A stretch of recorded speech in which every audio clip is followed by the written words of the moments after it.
mga mare, nag-request ngayong anak ko na ipagloto ko daw siya. Nahahasa tuloy ang cooking skills ko. Agay na! Ang purol nga ng kutsilyo kay hindi nga makahiwa, kaya gagamitan natin ng gunting. Diyos ko day, ang purol din pala ng gunting. Pati yung utak ko mapurol na din. Agay na! Hahasain ko na nga lang tong utak ko. Ay, yung gunting at kutsilyo pala. Agay na!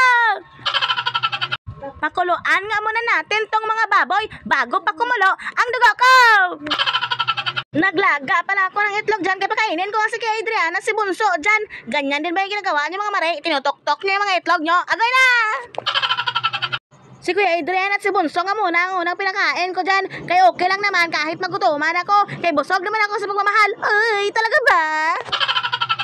Proceed na tayo sa lulutuin natin. Ipinagsabay ko na pala yung sibuyas at bawang dyan. Oh, sibuyas bawang na pagsasabay ha. Huwag mo pagsabay yung mga jowa-jowa mo dyan. Agay na!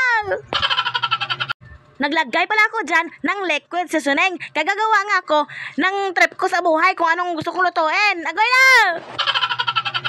Lagyan na natin yan ng isang drum na tubig. Agay na! Magpapagatas kasi tayo!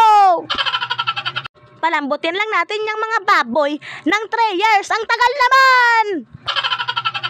Kung gusto nyo makuha ang ganyan kalapot na sauce, yung sauce ang malapot ha. Pagkaano naman ang niisip nyo? Para lumapot nga yung sauce dyan, unti-unti nga ako dyan naglalagay ng tubig, tapos halo-haloin natin yan. Hindi na natin kailangan maglagay ng cornstarch. O, diba? Expert yan! Charot lang!